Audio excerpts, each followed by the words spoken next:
A gente vai falar sobre commodities, né, porque o contexto de maior oferta de grãos a nível global, com órgãos elevando as estimativas de produção na Argentina, segue ditando o ritmo dos preços futuros da soja e do milho. De acordo com a consultoria Agrifato, no caso da soja, a China desacelerou nas compras e os contratos futuros acumularam novas perdas ao longo da última semana em Chicago.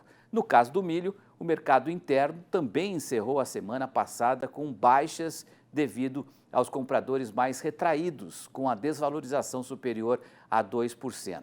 Já no cenário da pecuária, a arroba do boi gordo está estacionada no mesmo patamar em São Paulo, entre R$ 235 e R$ 245 reais, há pelo menos 3 meses. No final da semana passada, o mercado do boi gordo apresentou menor fluidez, levando ao encurtamento das escalas de abate. E para avaliar esses cenários, comentar como foi janeiro e as perspectivas pré e pós-carnaval, estão conectados aqui com a gente 2 especialistas nos temas, o Stefan Podsclan, da Agrifato, e o Lucas Müller, da consultoria da Tagro. Vamos começar então com o Stefan, para falar aí quais foram os elementos importantes, Stefan, para justificar esse cenário dos grãos, de baixa nessas últimas semanas que a gente pode colocar para o nosso produtor. Boa noite, Stefan. Boa noite, Petri. Boa noite a todos os espectadores. Um prazer estar aqui com todos vocês. Mas para dar start aí, Petri, a gente tem observado quedas expressivas, principalmente na soja, desde o final aí do ano de 2023, a última semana entre Natal e Ano Novo, motivado por uma combinação de fatores, Historicamente, aí a situação climática brasileira, olhando o final de 2023, não foi muito satisfatória para esse início de safra, melhorou a partir de dezembro, isso deu um sinal positivo para o mercado, de trazer uma estabilidade em relação às projeções de safra. Da mesma forma, a gente tem uma melhora do cenário na Argentina, A gente vale colocar aí a Argentina, que quebrou praticamente 55% da safra de soja e de milho no ano passado. Esse ano vem trazendo uma recuperação exuberante. E a gente tem um movimento de China, que pelo menos aí desde da virada do ano, ela vem sinalizando um ritmo de compras aquém das expectativas, Principalmente quando a gente olha o ritmo de compra através dos Estados Unidos, os números semanais de vendas dos Estados Unidos. A China praticamente ficou ausente desse mercado, tem olhado mais sim para o mercado brasileiro, mas não com um apetite que é suficiente para trazer uma estabilidade e nessas quedas que vêm sendo mais expressivas. Além de Chicago, a gente pondera também que o prêmio de exportação que trouxe uma recuperação veio, pelo menos nos últimos 10 dias, aí, com uma queda mais expressiva, e isso também pesou aí na conta da precificação da soja aqui no Brasil. Lucas, vale a mesma pergunta no caso da pecuária de corte, Há praticamente 3 meses, a arroba estacionada aí na faixa entre 235 e 250 reais aqui em São Paulo, quais são os fatores também que demonstram nessa estagnação nos preços? Boa noite, é um prazer tê-lo aqui, Lucas. Boa noite, mais uma vez, muito obrigado aí pelo espaço da gente estar podendo discutir um pouco sobre o mercado da pecuária. Através dos dados que a gente faz coleta de preços aqui no indicador do Boi da Tagro, o fechamento que foi há menos de 1 hora atrás, o preço da arroba aqui na Praça Paulista está na casa dos R$ 240,69 por arroba. A gente pode ver que nas últimas semanas a gente tinha um volume expressivo de negociações na casa dos 250, elas passaram a ser menos frequentes, cada vez mais a gente recebeu negócio na casa dos 245, 240, e tem 2 fatores preponderantes no que diz respeito à precificação da arroba bovina nesse último trimestre. Em primeiro momento, a gente tem que essas questões climáticas que atingiram principalmente o centro-oeste do Brasil anteciparam a saída do gado a pasto para os frigoríficos, alongando escalas e segurando a alta dos preços. Outro fator muito importante foi o permanente ciclo pecuário de abate de fêmeas ainda muito elevado. A gente tem também, através de dados do indicador, a gente consegue fazer essa previsão do que o IBGE solta de forma defasada. A gente pode ver que o abate de fêmeas está acima das máximas, e isso é esperado que apenas se reverta no segundo semestre desse ano ou a partir do ano que vem. Perfeito. Agora, quando a gente fala em preços, talvez mais importante seja a questão da rentabilidade. Eu queria que vocês passassem nesse momento qual que é, a rentabilidade, no caso dos grãos e também da pecuária, né? Se a gente levar em consideração os preços de hoje que são pagos e o custo de produção. Qual é a margem? Estamos falando de uma margem positiva, uma margem apertada, uma margem negativa, começando pelo Stefan.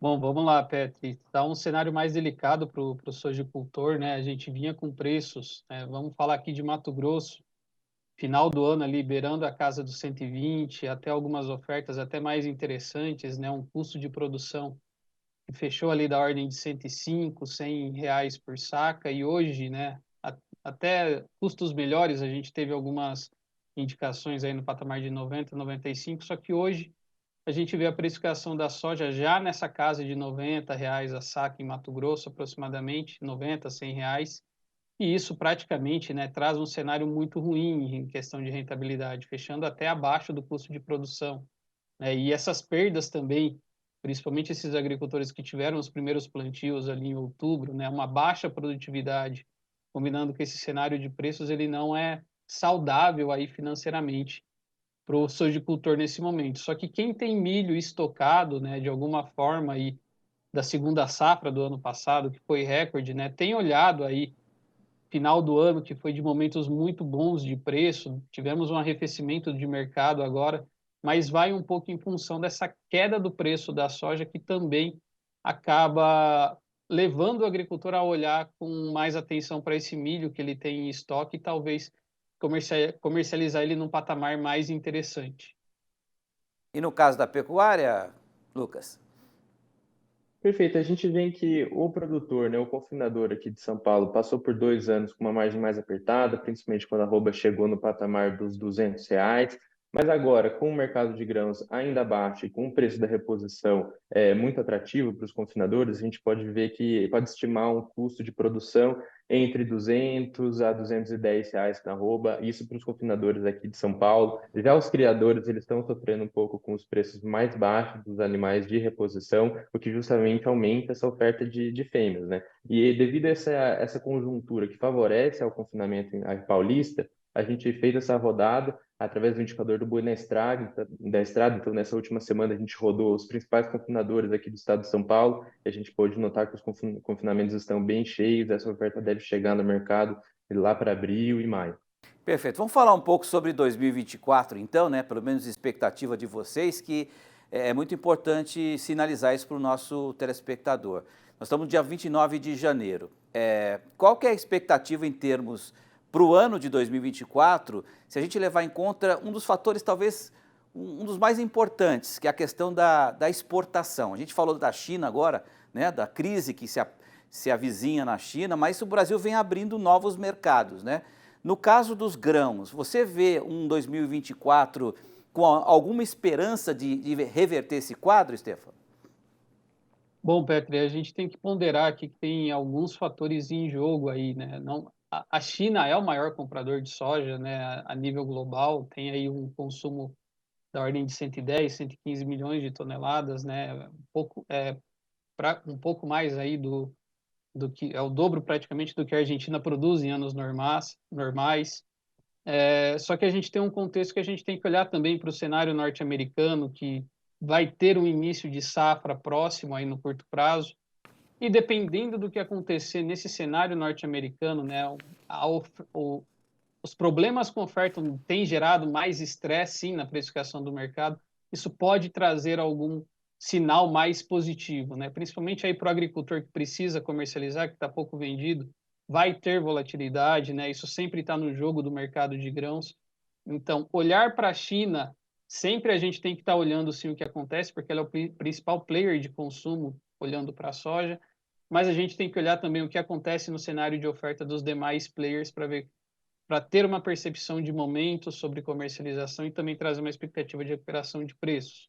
Isso não está descartado, né? O mercado ainda, olhando para a América do Sul, ainda precisa acontecer novas situações, principalmente em relação a clima, nos próximos 45 dias, para definir o tamanho de oferta de soja aqui. E para o milho, principalmente, né? A gente tem a Argentina nesse jogo também, temos que olhar o Brasil, que está plantando a sua segunda safra de milho, com uma intenção de redução de área plantada, há uma expectativa também para a safra norte-americana, de que o agricultor nos Estados Unidos plante mais soja em detrimento de milho, então toda essa questão ela ainda vai jogar na formação de preços.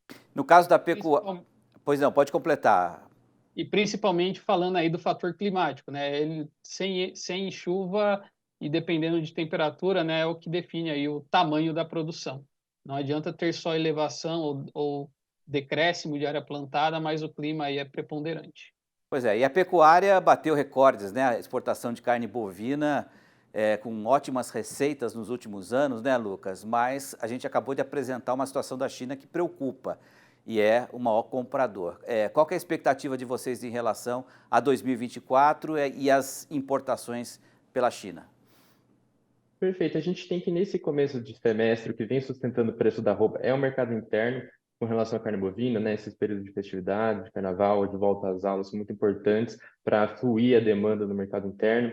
A China, como bem comentada, ela tem passado por alguns problemas macroeconômicos, né? Então a gente tem que, ela formou alguns meses de deflação, algo que do ponto de vista econômico é negativo. Existem também rumores a respeito de uma possível bolha imobiliária chinesa. Então existem esses pontos que preocupam a demanda chinesa com relação a um aspecto mais global de todas as commodities, né? Mas com relação ao boi, e principalmente ao boi brasileiro, a gente tem alguns outros fatores que são muito preponderantes, que fizeram com que o Brasil ganhasse muito espaço dentro do mercado chinês. Eu vou elencar os três principais.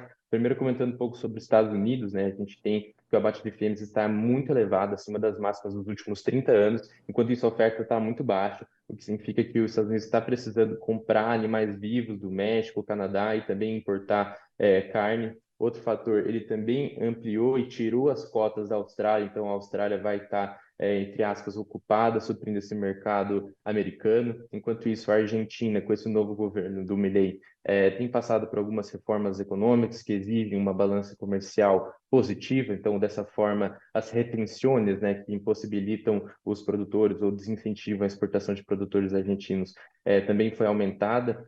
Além da saída dos BRICS e a diminuição da conexão global desse país. Então, o Brasil ele tem muito espaço para crescer nesse sentido para o mercado chinês, e a gente pode ver um sinal claro disso, de que os chineses realizaram algumas inspeções em 29 plantas do Brasil. A gente ainda não tem o resultado, mas a gente sabe que algumas plantas deram show nessa nossa habilitação, né? Então, isso é um sinal positivo de que o Brasil não só aumentou, como pode aumentar e continuar aumentando suas exportações de carne bovina para a China.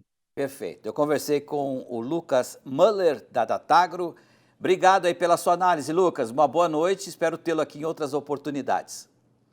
Eu que agradeço a oportunidade. Agradeço. E agradeço também ao Stefan Podsclan, da Agrifato. Obrigado, Stefan, mais uma vez. Uma boa noite, até uma próxima. Obrigado, Petri. Boa noite a todos e até uma próxima.